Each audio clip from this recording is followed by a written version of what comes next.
सबक नंबर 18 तेज घाम। आज चारों जमात के बच्चे सैर के लिए आए थे। बस्ती से दूर एक पहाड़ी के दामन में उन्होंने डेरा डाल दिया। पास ही एक झरना भी बहता था जो आगे जाकर एक छोटी सी नदी बन जाता था। नदी के दोनों किनारों पर दूर तक घने दरख्तों के झुंड थे। बच्चे अपना अपना टिफिन भी साथ लाए थे। दोपहर में दरख्तों की छांव में बैठकर उन्होंने मिल बांटकर खाना खाया। फिर पास के झरने से पानी पिया और टोलियां बनाकर मुख्तलिफ खेल खेलने में मशगूल हो गए। कबड्डी, फुटबॉल, क्रिकेट वगैरह। मास्टर साहब एक दरख्त के नीचे बैठे उन सबको गौर से देख रहे थे।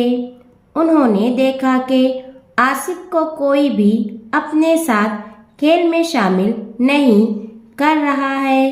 वो एक तरफ चुपचाप खड़ा मायूसी से सबको देख रहा है। आसिफ जमात में सबसे दुबला पतला लड़का था। वो पढ़ाई में बहुत होशियार था मगर खेलों में इसे दिलचस्पी नहीं थी। दुबला पतला होने की वजह से बच्चे अक्सर उसका मजाक उड़ाते थे। उनमें हामिद सबसे आगे था। आसिफ ने एक बार मास्टर साहब से हामिद की शिकायत भी की। मास्टर साहब ने हामिद को समझाया कि कमज़ोरों को सताना नहीं चाहिए। हामिद ने मास्टर साहब से वादा तो कर लिया कि आसिफ को नहीं सताएगा मगर वो अपने वादे पर कायम ना रहा। जब भी मौका मिलता वो आसिफ को छेड़ने से बाज न आता। हामिद की तरह दूसरे बच्चे भी आसिफ को छेड़ने लगे थे। इसी छेड़छाड़ की वजह से आसिफ सब बच्चों से अलग थलग रहने लगा। मास्टर साहब ने सोचा आखिर क्या किया जाए कि आसिफ भी दूसरे बच्चों के साथ हिल मिलकर खेलने कूदने लगे और इसके साथ ही उसे छेड़ने से बाज आ जाए। बैठे बैठे उन्हें एक तरकीब सूझी। उन्होंने बच्चों को आवाज दी, बच्चों तुम लोग क्रिकेट, फुटबॉल, कबड्डी वगैरह तो खेल चुके, आओ आज एक नया खेल खेले।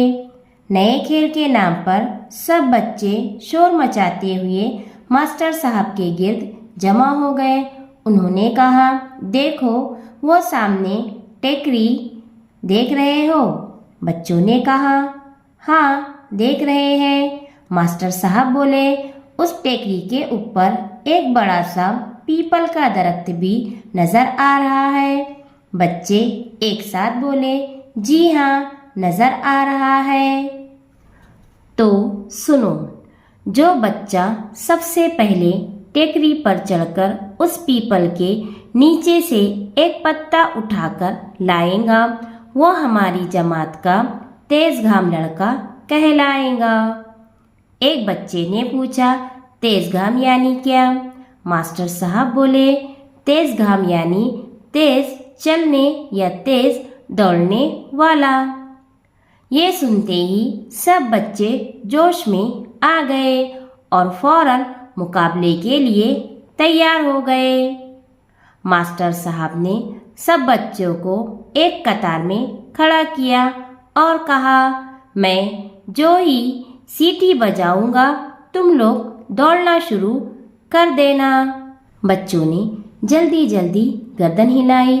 मास्टर साहब ने देखा आसिफ भी सब बच्चों के साथ कतार में दौड़ने के लिए तैयार खड़ा है और बहुत खुश है। मास्टर साहब ने सब पर एक नज़र डाली और सीटी बजा दी। फुर्र! सीटी की आवाज़ के साथ सब बच्चे टेकरी की तरफ दौड़ पड़े। सब तेजी से टेकरी पर चढ़ रहे थे। जो बच्चे भारी बदन वाले थे उनकी तो सांस फूलने लगी थी, लेकिन दुबले पतले बच्चे तेजी से दौड़ रहे थे। इनमें आसिफ सबसे आगे था। हामिद तो आधी टेकरी चढ़कर ही हाँफने लग गया। मास्टर साहब दिलचस्पी से सबको देख रहे थे। आखिर वही हुआ जो उन्होंने सोचा था। आसिफ सबसे पहले टेकरी पर पहुंच गया। उसके साथ 2-3 बच्चे और भी थे, मगर आसिफ अपनी पतली पतली टांगों से हिरन की तरह छलांगे लगाता हुआ पीपल का एक पत्ता लेकर सबसे पहले लौट आया। बाकी बच्चे भी हाँफते काँपते वापस आए। सबसे आखिर में हामिद आया। आसिफ मुकाबला जीत चुका था। मास्टर साहब ने इसका हाथ ऊपर उठाकर ऐलान किया, आज से आसिफ को हम तेज घाम कहेंगे। तमाम बच्चों ने आसिफ जिंदाबाद, तेज घाम जिंदाबाद के नारे लगाए। आसिफ का चेहरा खिल उठा। उस दिन के बाद से बच्चों ने आसिफ का मजाक उड़ाना छोड़ दिया। जल्दी ही हामिद भी आसिफ का दोस्त बन गया।